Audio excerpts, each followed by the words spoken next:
할렐루야. 존귀하신 하나님의 크신 은혜와 평강이 하나님을 사랑하고 경외하며 하나님을 예배한 우리 모든 성도들에게 함께 하시기를 축복합니다. 지난 한 주는 초여름처럼 무더운 한 주였던 것 같습니다. 오늘도 낮 기온이 많이 올라간다고 하는데요, 일교차가 아주 심한 요즘입니다. 우리 성도들 건강에 유의하시고 또 하나님께서 건강과 또 회복의 은혜를 늘 공급해 주셨으면 좋겠습니다. 오늘은 참 뜻깊은 주일입니다. 우리가 기독교 대한감리회 감리교인으로 하나님을 섬기고 주의 복음을 전하고 있는데요, 바로 감리교가 시작된 존 웨슬리 목사님, 그 위대한 믿음과 신앙을 기억하고 감사하는 주일이기 때문에 그렇습니다. 여러분, 존 웨슬리 목사님 잘 아시지요? 예전에는 요한 웨슬레라고도 했는데요, 이제는 발음법을 통일해서 영어 발음 똑같이 존 웨슬리 이렇게 이야기를 합니다. 존 웨슬리 목사님은 1703년에 영국에서 태어나셨습니다. 사진을 한번 보시면 얼굴이 어떻게 생기셨나 한번 보시면 좋을 것 같아요. 온화하게 생기셨죠. 가장 유명한 말이 세계는 나의 교구다, The world is my parish라고 하는 그 말이 유명하고요. 또 그의 동생은 찰스 웨슬리가 있습니다. 이 두 사람이 우리 감리교 운동에 가장 중요한 역할을 했지요. 이 두 사람은 위대한 신학자였고 또 복음 전도자였고 또 사회를 변혁하는 사회 운동가이기도 했습니다. 다음 사진들을 보시면 아버지입니다. 존 웨슬리 아버지 사무엘 웨슬리, 어머니 수잔나 웨슬리입니다. 이 두 분의 신앙교육 속에서 이 웨슬리가 잘 자라게 됐는데요, 웨슬리는 19명 자녀 중에 15째입니다. 굉장히 다복한 가정이죠. 두세 명 키우기도 어려운데 19명을 어떻게 키웠는지 모르겠어요. 이 수잔나 웨슬리는 그의 신앙교육에 대해서도 굉장히 유명합니다. 그리고 이 두 형제는 영국 우리 교회 역사에 뿐만 아니라 영국의 역사를 바꾼 유혈혁명 없이 새로운 개혁과 변화를 이룬 큰 역할을 했습니다. 이 감리교회는 두 가지 신앙유산인데 하나는 영국 국교회입니다. 우리가 The Church of England라고 하죠. 그 사진들을 한번 보여주시면 역사가 정말 오래됐죠. 그 영국의 국교회가 있었는데 그 국교회에 사무엘 웨슬리가 사제였습니다. 아버지가 국교회 사제였죠. 존 웨슬리 목사님도 이 국교회에서 자랐습니다. 그러다 이제 우리가 알고 있는 마틴 루터의 종교개혁 이후에 영향을 받아서 영국 교회가 종교개혁을 하게 되는데 그 중심에 선 사람이 바로 존 웨슬리, 개신교, 감리교회가 탄생하게 된 것이죠. 감리교의 두 가지 유산은 이 영국 국교회하고 또 옥스퍼드 대학입니다. 지금도 역사가 유구한 대학으로 유명하지요. 또 우리 해리포터 촬영지로도 유명한 것이 바로 이 옥스퍼드 대학교인데, 이 존 웨슬리와 동생 찰스 웨슬리가 모두 옥스퍼드 대학에서 공부를 했고요. 감리교 운동의 시작이라고 할 수 있는 홀리 클럽, 우리 신성불학부라는 그 신앙 기도 모임이 바로 옥스퍼드 대학의 학생들로 시작이 되었습니다. 영어로 이건 링컨 칼리지에서 교수로 지내던 존 웨슬리 목사님의 방이기도 한데요, 영어로 우리 감리교회를 메소디스트라고 얘기를 합니다. 규칙주의자, 방법주의자라는 뜻인데요, 이 홀리클럽, 이 옥스퍼드 대학에 모였던 이 뜨거운 믿음의 청년들이 얼마나 규칙적으로 살았는지를 보여주는 말입니다. 매일 같은 시간에 일어나서 기도하고 성경 원전을 연구하고 또 설교를 하고 또 어려운 이들을 구제하는 일들을 계속해서 규칙적으로 행동을 했습니다. 그래서 사람들이 별명을 붙인 것이 메소디스트, 저 사람들은 질서정연한 사람이다, 규칙적인 사람이다, 이런 별명을 갖게 되었습니다. 이것은 처음에는 작은 기도운동으로 시작되었는데 이것이 감리교 운동이 되면서 타락한 영국 사회, 잠들어 있는 영국 교회를 깨우면서 종교개혁을 하게 되고 감리교가 탄생하게 된 것이죠. 이 존 웨슬리 또 찰스 웨슬리가 우리 감리교회의 시작이라고 볼 수 있겠는데, 이 두 사람은 옥스퍼드에서 공부를 할 뿐만 아니라 신학으로 훈련을 잘 받은 사람이었고요. 그 시대에 시대를 깨우는 많은 메시지들을 전했습니다. 존 웨슬리 목사님은 신학 박사였고 또 목회자였지만 뜨거운 신앙의 열정으로 교회를 넘어서 많은 구제 활동을 했습니다. 특별히 노예 해방 운동을 그 당시에 했다는 것은 역사적으로도 탁월한 일이죠. 우리가 말하는 썬데이 스쿨, 주일학교도 사실은 존 웨슬리 목사님이 시작을 했고요. 소그룹 모임의 원형이라고 할 수 있는 클래스 미팅, 우리가 속회라고 하는데 장로교는 구역 모임이라고 하죠. 셀이라고도 하는 이 모임도 우리 감리교회에서 시작된 것을 우리는 볼 수 있습니다. 의료, 또 웨슬리 같은 경우는 의료 서적까지 쓸 정도로 다방면에 탁월한 신학자 또 목회자였습니다. 그런데 그가 목회자가 되고 미국으로 선교를 조지아주 선교를 가게 됩니다. 자신만만했습니다. 또 열정과 힘이 있는 복음 전도자였는데요. 그 미국 선교에서 철저하게 패하게 됩니다. 저는 사람이 좀 마음이 이상한 건지 좀 위대한 사람도 뭔가 부족한 게 있으면 그게 은혜가 되더라고요. 너무 완벽하면 따라가기가 어렵잖아요. 존 웨슬리의 그 위대한 사역 가운데 이 미국 사역의 실패가 굉장히 중요한 의미가 있습니다.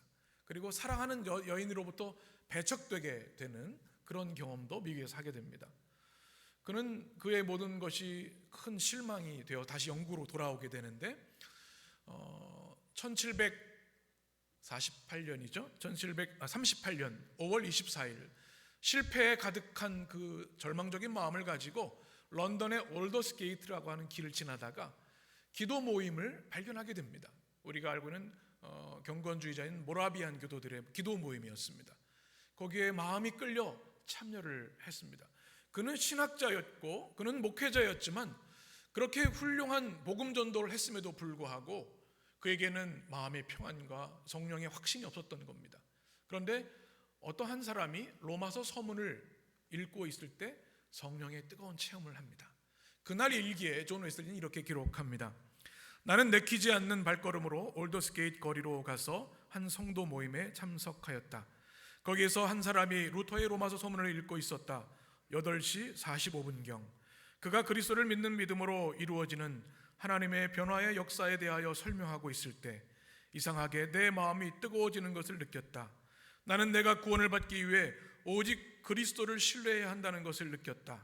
그리고 한 가지 확신이 생겼는데 그리스도께서 나의 모든 죄를 사하셨으며 죄와 사망의 법에서 나를 구원하셨다는 확신이었다. 존 웨슬리는 그 길로 동생 찰스 웨슬리를 찾아가 나는 믿는다라고 외쳤다. 이 회심의 경험을 일기로 기록한 내용입니다. 이 위대한 작가입니다. 일기만 해도 양이 엄청납니다. 다 번역이 안 될 정도입니다. 그가 5월 24일 올더스 게이트에서 성령의 체험을 통하여 그의 인생이 완전히 달라지게 되었습니다. 지적인 신앙에 머물러 있던 그가 성령의 체험과 확신을 통해 이제는 균형 있는 하나님의 종으로 세워지게 되었고 뜨거운 복음의 열정을 가지고 주의 복음을 전하는 복음 전도자가 된 것이죠. 그 위대한 역사는 참 대단합니다. 평생 그는 88살까지 사셨죠.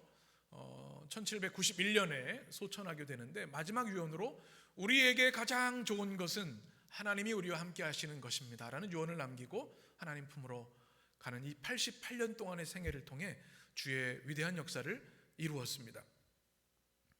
그의 복음 전도의 열정은 영국에 머무르지 않고 미국으로 건너갑니다. 사진을 한번 보여주시면 세계에서 가장 큰 감리교회가 있는 나라가 미국입니다. 미국은 연합 감리교회가 있습니다. United Methodist Church라고 하는데요. 연합 감리교회라는 감리교가 아프리칸 감리교도 있고요. 또 스페니시 감리교도 있고 한국 감리교도 있어요. 그래서 연합 감리교라고 합니다. 미국에서 단일 교단으로는 가장 큰 교단이고 또 큰 복음의 영향력을 끼치는 교단입니다. 사진을 쭉 넘겨주시면 예전에 예배드렸던 이건 우리 몇 년 전에 우리 전진우 목사님 오셔서 설교하셨죠. 연합감리교에서 목회하시는 기억나실 거예요. 야구 좋아하는 목사님. 지금 그 교회의 사진이기도 합니다. 그리고 미국 연합감리교회는 많은 학교를 세웠습니다. 제가 공부했던 노스웨스턴 대학에는 게레 신학대학원도 감리교 학교고요. 보스턴 또 듀크 대학을 비롯해 몇천 개의 감리교 학교들이 미국에 세워졌습니다. 이렇게 할 수 있던 이유가 이 서킷 라이더라는 것이 있습니다. 순회 전도자죠. 말을 타고 계속 전국을 다니는 겁니다. 이 복음 전도자들의 말 타는 모습입니다. 그래서 미국에 가보시면 그 중심, 마을 중심에 항상 교회가 있는데 거의 감리교입니다. 말을 타며 복음을 전했죠. 세계는 나의 교구다. 내 교회에만 머무르는 것이 아니라 세계를 향한 그의 복음의 열정이 미국, 또 한국, 아시아, 유럽 전 세계에 흩어져서 지금 감리교회가 주의 복음을 위해 열심을 다하고 있습니다. 한국 감리교회를 여러분 잘 아시죠? 한국 감리교 사진을 한번 보시면 한번 사진을 좀 보여주시죠. 우리가 감리교 이름이 원래 기독교 대한 감리교회, 더 코리안 메소디 처치로 되어 있습니다. 아펜젤러 선교사님 여러분 기억하시죠? 그리고 최초의 한국 감리교회 인천 내립교회로 시작을 해서 한국의 감리교회들이 세워지게 되었고요. 이건 이화 학당입니다. 감리교 학교죠. 이것이 이제 이화 여중고, 이화 대학에 또 전신이 됩니다. 또 배재 학당도 감리교 선교사들이 세운 학교입니다. 또 병원을 세우고 또 자신의 온 가족이 목숨을 걸고 이 땅에 복음의 씨앗을 뿌린 감리교 선교사들을 통해서 한국 감리교회도 큰 역사를 이루고 몇 년 전에 세계 감리교 대회를 광림교에서 한 적도 있습니다. 이렇게 우리 감리교회가 이 존 웨슬리 목사님, 찰스 웨슬리 목사님의 그 좋은 믿음의 신앙 유산을 가지고 있다고 하는 것을 우리가 꼭 기억하고 우리도 그 웨슬리 후예로서 그 뜨거운 복음의 열정을 회복할 수 있는 우리들이 되었으면 좋겠습니다. 특별히 웨슬리 회심한 이 사건은 오늘 주일 예배로 드린 우리 모두에게 도전이 되었으면 좋겠습니다. 그는 목사였고 신학 박사였지만 신앙 체험, 성령의 체험에 확신이 없었을 때 올더스 게이트의 성령 체험을 통하여 그는 뜨거운 복음의 열정을 가질 수 있었습니다. 하나님, 제 인생에도 제가 믿음의 여정을 5년, 10년, 40년 가져왔지만 웨슬리와 같은 고뇌와 또한 실패감이 있습니다. 오늘 이 주일을 통해서 앞으로 웨슬리에게 임하시던 성령의 감동과 체험이 저에게도 임하게 하여 주옵소서. 성령 체험의 사모함과 또 주님 주시는 복음의 확신이 여러분에게 있게 되기를 축원합니다. 여러분 오늘 설교 제목이 무엇인지 기억하시죠? 한번 따라해 보실까요? 잠자는 자여 깨어나라. 지금 주무시는 분은 안 계시죠? 설교 제목이 잠자는 자여 깨어나라. 1748년 4월 4일 옥스퍼드 대학에서 존 웨슬리 목사님의 동생인 찰스 웨슬리 목사님이 했던 설교 제목입니다. Awake thou that sleepest라고 하는 그 17세기 영어로 제목이 되어 있습니다. 지금도 그 설교가 이렇게 또 전해지기도 하고 저도 오늘 설교를 준비하면서 원래 했던 그 설교문을 읽으면서 은혜를 많이 받았는데요. 오늘 말씀을 통해서 잠자는 자여 깨어나라 우리 주신 이 말씀이 바로 나에게 주시는 말씀으로 들려지셨으면 좋겠습니다. 오늘 말씀 14절의 말씀 보게 되면 이렇게 말씀합니다. 우리 14절을 같이 읽겠습니다. 그러므로 이르기를 잠자는 자여 깨어서 죽은 자들 가운데서 일어나라. 그리스도께서 너에게 비추이시리라 하셨느니라. 아멘. 오늘 말씀에서 가장 중요한 단어 중에 하나는 그러므로라는 단어입니다. 에베소서는 로마서와 동일하게 복음의 진수, 정의를 가장 잘 정리한 말씀입니다. 한편의 시와 같고 한편의 신학 논문 같은 완전한 말씀입니다. 사도 바울이 에베소라고 하는 도시에 복음을 전해서 교회가 세워졌습니다. 제가 예전에 설교할 때 말씀드린 것처럼 이 에베소는요 그 당시에 가장 화려하고 풍요로운 도시였습니다. 아데미 신전이 있었죠.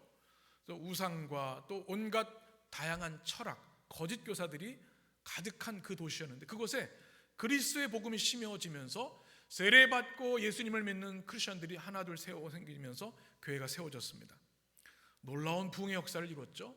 믿음의 역사, 사랑의 수고, 소망의 인내가 풍성한 교회였습니다. 그런데 세속 도시에 있는 교회는 세상의 위협을 끊임없이 받아서 이 교회가 무엇인지, 신앙이 무엇인지를 흔들린 사람들이 생겨났죠. 그래서 바울이 이 서신 에베소서를 기록하게 되는데요.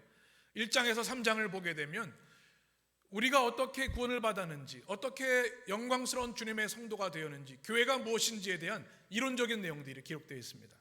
4장부터 6장까지는 그러므로 어떻게 살아야 되는지 말씀하고 있습니다. 바로 오늘 읽은 말씀 14절의 말씀의 시작이 그러므로라고 되어 있습니다. 우리 그리스도인들은 어떤 삶을 살아야 할까요? 에베소서는 네 가지를 이렇게 요약해서 말합니다. 자막을 보시면 여러분들은 하나님의 자녀이기 때문에 누구를 본받아 살아야 돼요? 하나님을 본받는 자가 되어야 된다. 그리고 그리스도의 사랑 안에 행하는 사람이 되어야 한다. 악한 것은 그 이름조차 부르지 말아야 한다. 악한 사람들, 음행하는 자, 더러운 자, 탐하는 자, 우상숭배자들과 가까이 하지 말아야 한다 말하고 있습니다. 왜 이렇게 말하는 것일까요? 에베소서의 핵심 말씀 중에 하나인데 8절 말씀에 이렇게 말합니다. 그 이유가 있습니다. 같이 읽겠습니다.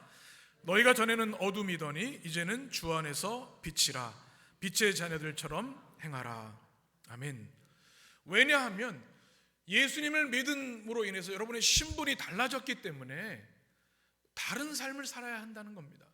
이전에는 어둠에 속해 있는 사람이었지만 지금은 빛의 사람이 되었다고 하는 말씀이지요. 여러분 신분 변화의 경험을 해보신 적이 있습니까? 이 현대사회는 그런 게 없는데요. 저는 군대에서 그 경험을 해보았습니다. 저는 군목으로 사역을 했는데 훈련 받을 때는 장교 후보생 계급장을 탑니다. 노란 다이아몬드를 탑니다. 열심히 훈련을 하는데요. 이제 임관하는 날 이제 중위 계급장을 답니다. 그러니까 늘 경례만 했는데 경례를 하는 사람이 생기더라고요. 아, 신분이 달라진다는 게 이런 거구나. 그리고 또 임관하게 되니까 자세가 달라지는 것을 경험해 보았습니다. 저는 전도사 생활을 하다가 목사 안수를 받고도 그런 경험을 했습니다. 그것은 뭐 높은 위치가 아니라 목사로서 살아가야 하는 삶의 태도가 달라지는 것을 경험해 보았습니다. 신분이 달라지면 삶의 내용이 달라져야 합니다. 에베소 핵심 메시지가 뭐냐면 여러분이 죄로 인해 죽을 수밖에 없는 어둠의 사람들이었는데 하나님께서 창세전에 여러분을 택하셔서 하나님의 섭리와 때같은 경륜을 통해 그리스도의 십자가 그 복음으로 구원해 주셔서 이제 옛사람은 죽었고 새로운 삶을 살게 되었으니 어둠을 버리고 빛의 자녀들처럼 살아야 합니다. 이것이 에베소서의 핵심 메시지입니다. 빛의 자녀들처럼 살아야 된다는 이 메시지가 여러분에게도 새겨지게 되기를 간절히 축원합니다. 그런데 에베소 교회를 보니까 예수님을 믿고 구원받은 백성들이 모여 있음에도 불구하고 아직도 어둠에 있는 자녀들이 있는 거예요. 여러분 우리가 신앙생활 한다고 인해서 늘 빛 가운데 살아가는 것은 아니죠. 그래서 예수님을 믿지만 아직도 어둠 가운데 있는 이들을 향해서 주시는 강력한 한 절의 말씀이 바로 오늘 14절의 말씀, 찰스 웨슬리가 300년 전 옥스퍼드 대학에서 했던 설교의 말씀입니다. 세 가지 핵심 메시지입니다. 한번 따라 하겠습니다. 잠자는 자여, 다시 한번 잠자는 자여. 잠자는 사람은 어떤 사람일까요? 여러분 잠자는 모습 보신 적이 있죠? 아이들이 잠자는 모습 보면 참 평화롭고 너무 예쁩니다. 사랑스럽죠. 잠은 우리에게 꼭 필요합니다. 잠 없이 살 수 있는 사람은 아무도 없습니다. 잠은 회복과 새 창조, 재창조의 시간이고 하나님 주시는 은혜입니다. 그래서 주님은 사랑하는 자에게 잠을 주신다 말씀하셨습니다. 예배 시간에 주무시는 게 아니라 밤에 잘 때 잠을 잘 자는 게 얼마나 큰 축복인가 이런 말씀이죠. 그런데 오늘 성경에 있어서 말씀하는 에베소서의 말씀에서는 좀 다른 의미입니다. 찰스 웨슬리는 그의 설교에서 잠자는 것이 무엇인지 이렇게 설명합니다. 잠잔다는 말은 인간의 생내적인 상태, 그 설교 원문을 보면 The natural state of man이라고 표현하고 있습니다. 그것은 영혼의 깊은 잠듦을 말합니다. 그것은 나태와 태만과 우둔이고 영혼의 진실한 상태에 대한 무감각한 상태입니다. 이 성경에서 말하는 잠자는 자는 우리 육신의 잠을 말하는 것이 아니라 영적으로 잠들어 있는 사람을 말합니다. 성경의 단어로는 카테우돈이라고 하는 헬라어로 쓰여져 있습니다.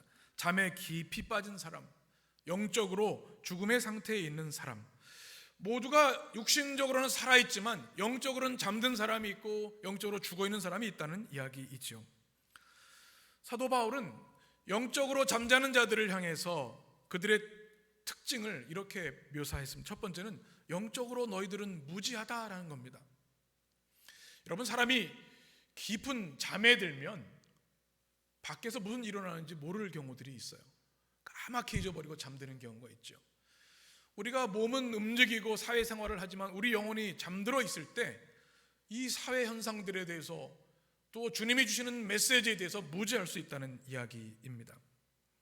내가 영적으로 질병이 걸려 있습니다. 영적인 심판의 코앞에 놓여 있습니다. 주님이 무서운 음성으로 메시지를 주고 계신데 무지해서 알지 못하는 것, 이것이 영적으로 잠들어 있는 상태입니다. 또는 무감각입니다. 영적인 무감각. 여러분, 우리가 가장 무서운 것 중에 하나가 뭐냐면 무감각증입니다. 여러분, 부딪히면 아파야 되고요, 손이 베이면 피가 나서 고통을 느껴야 됩니다. 그게 축복이에요. 못 느끼면 상처가 나도 병이 들어도 그 상태를 계속하게 되고 또 회복의 기회를 놓치게 되는 거죠. 잠자는 자는 영적으로 무감각하다는 겁니다. 또 죄 가운데 만족함을 누립니다. 속히 그곳에서 벗어나야 되고 이 타락의 결과가 무엇인지 자명함에도 불구하고 죄로 인해 만족하며 살아가는 것. 또 영적인 위선 가운데 빠지는 경우가 있습니다. 교회에서 열심히 신앙생활을 해서 경건의 모양은 있습니다. 기도생활, 예배생활을 열심히 해요. 그러나 바리새인처럼 자기 의로 남을 판단하고 평가하는 이들은 영적으로 잠든 자다, 웨슬리는 설명합니다. 또 결국 그렇게 해서 영적인 죽음의 상태, 살아있으나 영적으로 죽은 사람들이 교회 안에 있다는 이야기입니다. 여러분, 음주운전의 위험성을 잘 아시죠? 끊임없이 반복되는 이 음주운전 사고들 보면 너무나 가슴이 아파요. 뉴스를 보면 계속 나오죠. 무고한 사람이 길을 지나다 음주운전자 때문에 생명을 잃는 그 안타까운 사실들을 보면 너무 안타깝습니다. 우리 음주운전에 너무 관대한 사회가 아닌가 생각을 합니다. 그런데 더 위험한 것이 있어요. 뭘까요? 졸음운전입니다. 수면운전. 여러분 해보셨어요? 다행이네요. 우리 성도들 그런 분이 안 계셔서. 큰일 납니다. 한 10초만 잠들며 운전해도요, 자기뿐만 아니라 많은 이들에게 파괴적인 파멸을 이끌 수 있는 것이 수면운전입니다. 그런데 우리 영적인 상태가 그럴 수 있다는 겁니다. 내가 지금 죽음의 길로 가고 있고 파멸의 길로 가 있고 하나님의 심판을 면할 수 없는 길로 가고 있는데 그것을 모른다면 영적으로 잠자면서 운전하는 것과 다를 바 없다는 이야기입니다. 여러분, 우리 영혼이 지금 어떤 상태인지 꼭 점검해야 할 줄 믿습니다. 존 웨슬리는 이렇게 그 상태를 설명합니다.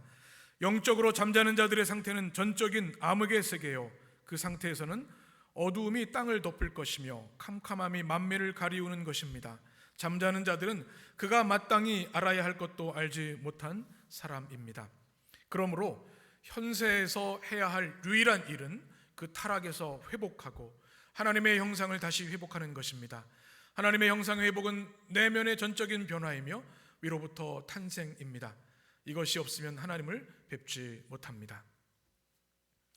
영적으로 잠들어 있다면 그것은 위험이라는 사실을 여러분 깨달으셔야 합니다. 내가 지금 눈을 뜨고 하루, 한 달, 1년, 10년을 살아가지만 혹시 영적으로 잠들어 이 무서운 운전을 하고 있는 것은 아닌가? 우리 스스로를 점검해야 한다는 것입니다.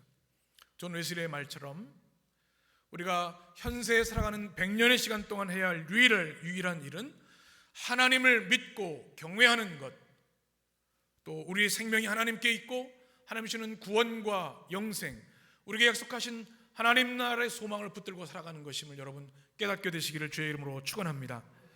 두 번째 주시는 메시지가 있습니다. 따라하겠습니다. 깨어나 일어나라. 14절 같이 읽습니다. 그러므로 이르기를 잠자는 자여 깨어서 죽은 자들 가운데서 일어나라. 그리스도께서 너희에게 비추어 주시리라 하셨느니라. 아멘. 두 가지 동사가 있습니다. 하나는 깨어나라는 겁니다. 잠자는 자는 어떻게 되느냐? 깨어나야 한다는 겁니다. 그렇지 않으면 위험과 파멸에서 벗어날 수 없다는 말씀. 사람 깨우는 게 제일 어려운 것 같아요. 여러분 아이들 어린 시절에 보면 학교 가야 되는데 안 일어나요. 그럼 참 속상해요. 어떻게 깨우시나요? 가정마다 다 노하우들이 있으신 것 같아요. 알람으로 하는 분도 계시고 음악하는 분도 계시고, 그것도 안 되면 등짝을 때리는 분, 또 뭐 물을 붓는 분도, 제 친구 중에 그런 친구들도 있었어요. 깨우는 게 어려워요. 저는 지금도 가끔 생각나요. 군대 훈련 받을 때 기상나팔 소리가 있습니다. 우리가 영어 표현으로 웨이크업 콜이라고 그러죠. 일어나라는 겁니다. 그 소리가 나면은 정신이 번쩍 들어서 일어납니다. 잠자는 자가 깨어난다는 것이 무엇인가? 성경의 언어로는 에게이로라고 하는 단어로 쓰여 있습니다. 잠든 상태에서 깨어나다, 죽음의 잠에서 깨어나다, 이것이 오늘 성경의 언어입니다. 그런데 이 깨어나라고 하는 단어에는 중요한 의미가 있는데, 미래의 어느 시점에 깨어나는 것이 아니라 지금 당장 깨어나라는 의미를 포함하고 있습니다. 잠자는 자는 어떻게 해야 된다고요? 지금 당장 깨어야 한다. 신앙생활을 할 때 주님은 우리에게 분명히 메시지를 주십니다. 여러 통로를 통해 우리에게 웨이크업 콜을 주요. 너 지금 깨어나야 된다. 큰일 난다. 그런데 그것을 놓쳐버리면 큰 위기와 위험 가운데 빠지게 되는 거죠. 미루거나 지체해서는 안 되는 겁니다. 제가 기억하는 성도들이 계십니다. 이런 말씀들을 많이 하세요. 목사님 죄송합니다. 뭐가 죄송해요? 제가 좀 너무 바빠가지고 요즘 좀 사업적으로 너무 바빠서 좀 주의를 잘 못 지키고 있어요. 죄송합니다. 저한테 죄송할 거 하나도 없습니다. 또 이 바쁜 거 지나면 다시 좀 신앙생활 잘 하겠습니다. 6개월, 1년 깊은 잠에 빠진 분들을 참 많이 봐요. 너무나 안타까워요. 근데 목사도 안타까운데 하나님의 마음은 어떠실까요? 주님은 우리에게 말씀하시되 지금 즉시 깨어나라고 말씀하십니다. 여러분, 이 음성이 여러분에게 아멘이 되시기를 바랍니다. 찰스 웨슬리는 그의 설교에서 우리가 영적으로 잠자는 자인지 이렇게 점검하라고 이야기합니다. 이런 질문이 있습니다. 당신은 죽음과 심판을 맞이할 준비가 지금 되어 있습니까? 당신은 눈이 정결하여 악을 참아보지 못하시는 하나님 앞에 설 수 있습니까? 당신은 비단에서 성도들의 유산에 참여하는 자가 될 수 있습니까? 당신은 선한 싸움을 싸우고 믿음을 지켰습니까? 당신은 의와 참된 거룩 그 하나님의 형상을 회복했습니까? 당신은 옛사람을 벗어버리고 새사람을 입었습니까?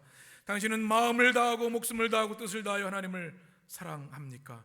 당신은 성령을 받았습니까? 아니면 성령이 계시는 조차 모르며 이제 겨우 그 질문에 대해 생각하기 시작했습니까? 당신은 내적 변화, 영적 탄생, 죽음으로부터의 살아남, 그리고 거룩이 필수적이라는 것을 아십니까? 여러분, 이 질문을 스스로 정직하게 답해 보시기 바랍니다. 그리고 즉시 깨어나야 합니다. 제 어린 시절 기억 중에 이런 기억이 있습니다.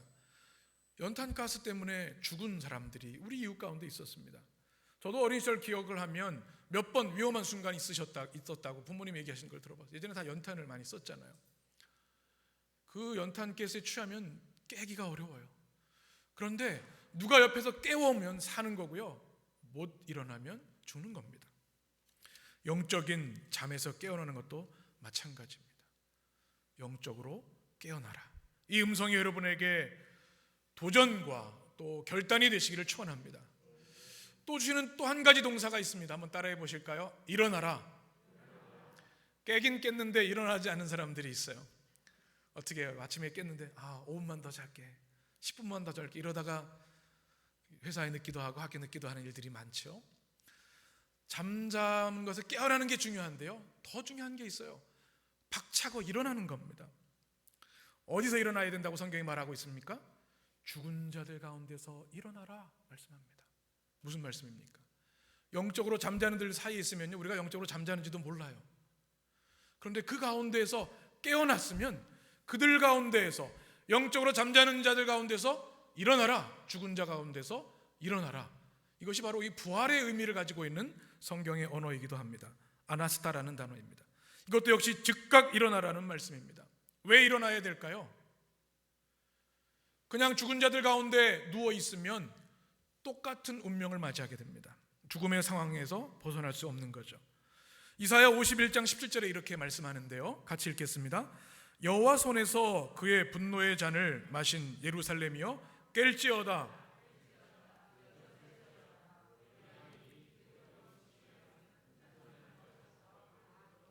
아멘. 이사야 선지자가 타락과 영적 죽음 가운데 있는 이스라엘을 향해 주는 메시지입니다. 깰지어다 깰지어다. 무엇이 가까웠어요? 분노의 잔, 하나님의 심판이 이르렀으니 지금 깨지 않으면 그 심판을 피할 수 없을 것이다. 경고하는 말씀입니다. 잠자는 자는 깨어날 뿐만 아니라 그 자리에서 일어나야 합니다. 우리는 달리다굼 이야기를 잘 아시죠? 회당장 야이로의 딸이 죽게 되었습니다. 그때 주님이 찾아가셔서 이렇게 말씀하시죠. 같이 읽겠습니다. 그 아이의 손을 잡고 이르시되 달리다굼 하시니 번역하면 곧 내가 내게 말하노니 소녀야 일어나라 하심이라. 아멘. 뭐라고 말씀하셨어요? 달리다쿰, 일어나라. 오늘 우리를 향해 주님이 그렇게 말씀하시는 줄 믿습니다. 영적인 잠에 깊이 들어있다면 깨어나라. 그리고 달리다쿰, 일어나라. 주의 음성에 아멘이 되는 여러분 되시기를 축원합니다. 그러면 우리가 잠에서 깨어나고 일어나면 하나님이 어떤 복을 주실까요? 세 번째 메시지입니다. 한번 따라 하겠습니다. 그리스도께서 비추이시리라.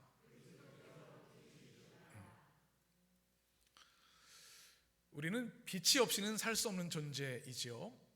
한 10여 년 전에 칠레 광부 매물 사건을 여러분 기억하실 겁니다. 사진을 한번 보시면 칠레에 그 큰 지진이 있었죠. 근데 산호세 탄광이라는 것이 무너지면서 많은 사람들이 깊은 지하에 갇혔습니다. 지하 700m. 그래서 CNN이나 로이터 통신으로 실황이 중계되기도 했죠. 그런데 놀랍게도 이들이 이런 구조 캡슐을 통해서 구조되었습니다.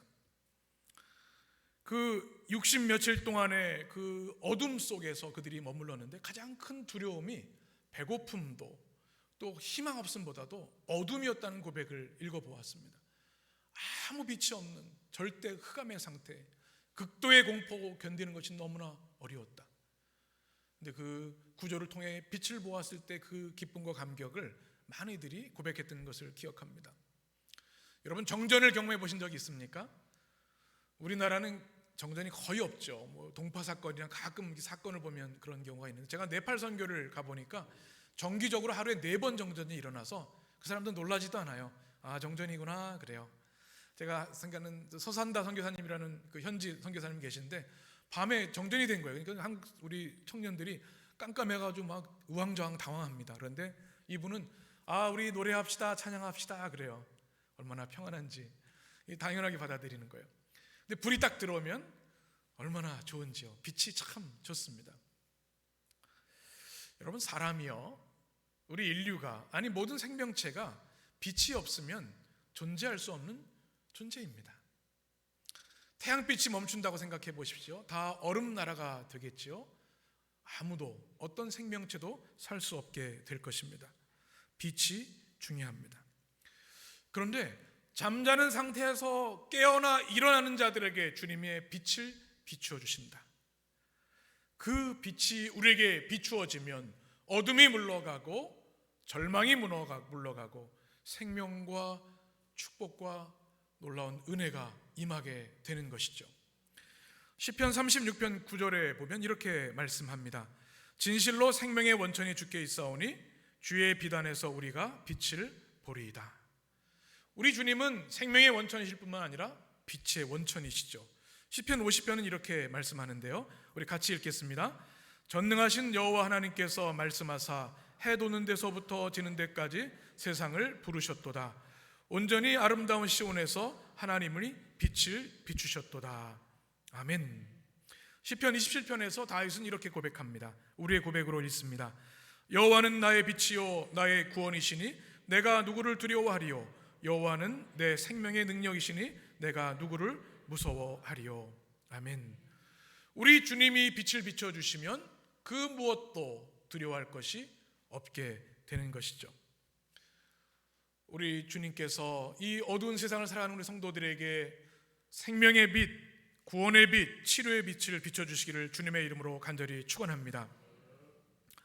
참으로 캄캄하고 어두운 시대를 살아갑니다. 빛이 한 조각도 보이지 않는 것 같은 세상입니다.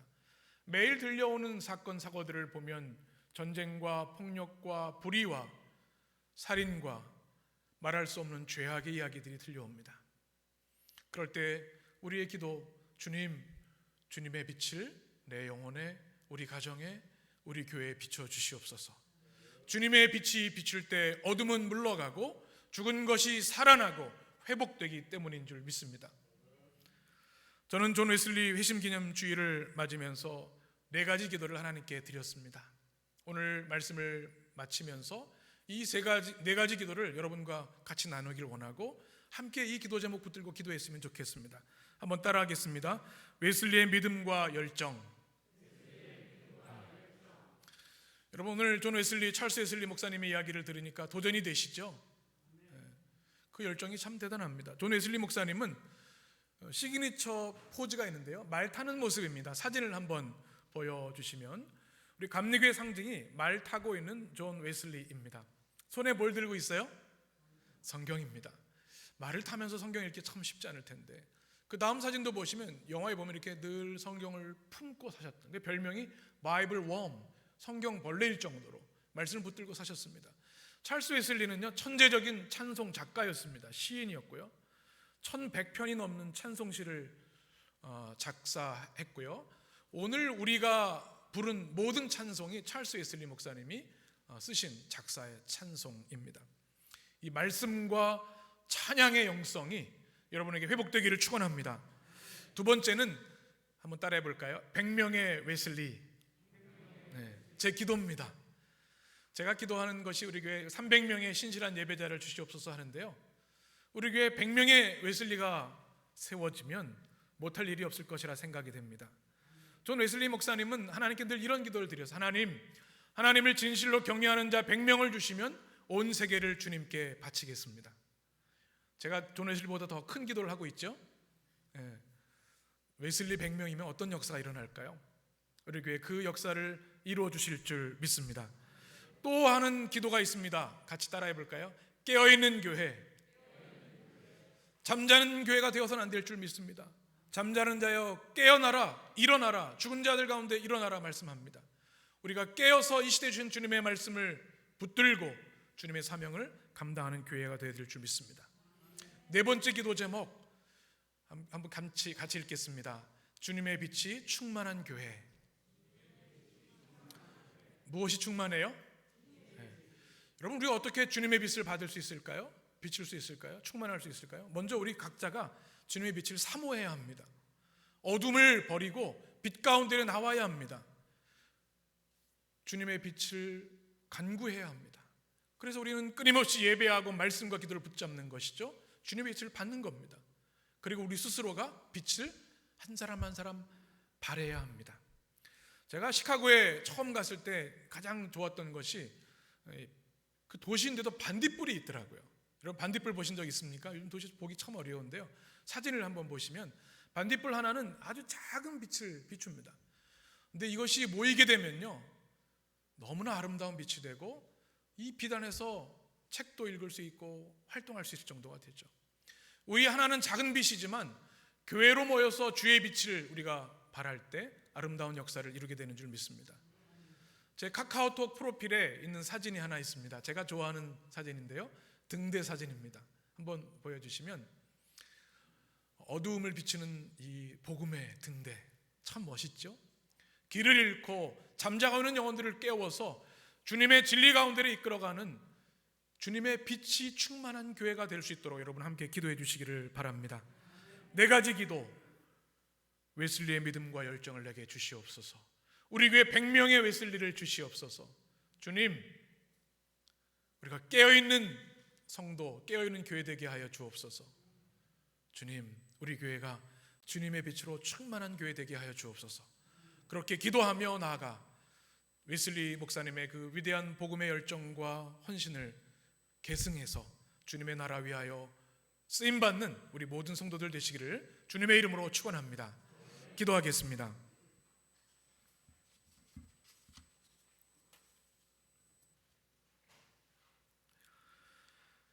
일어나라, 빛을 발하라. 이는 내 빛이 이르렀고 여호와의 영광이 내 위에 임하였음이니라. 생명의 주님, 우리에게 주시는 주님의 음성, 잠자는 자여 깨어나라. 죽은 자들 가운데서 일어나라. 주의 빛이 비추이리라. 이 말씀이 우리 한 사람 한 사람 가운데 임하게 하시고 열매 맺게 하시고 그 말씀의 능력으로 우리가 성령 충만 변화되게 하여 주옵소서. 잠자는 자여 깨어나라. 이 시대를 향해 외칠 수 있는 깨어있는 교회, 주의 빛을 비추는 교회 되도록 주님의 교회를 축복하여 주옵소서. 예수님의 이름으로 기도합니다. 아멘.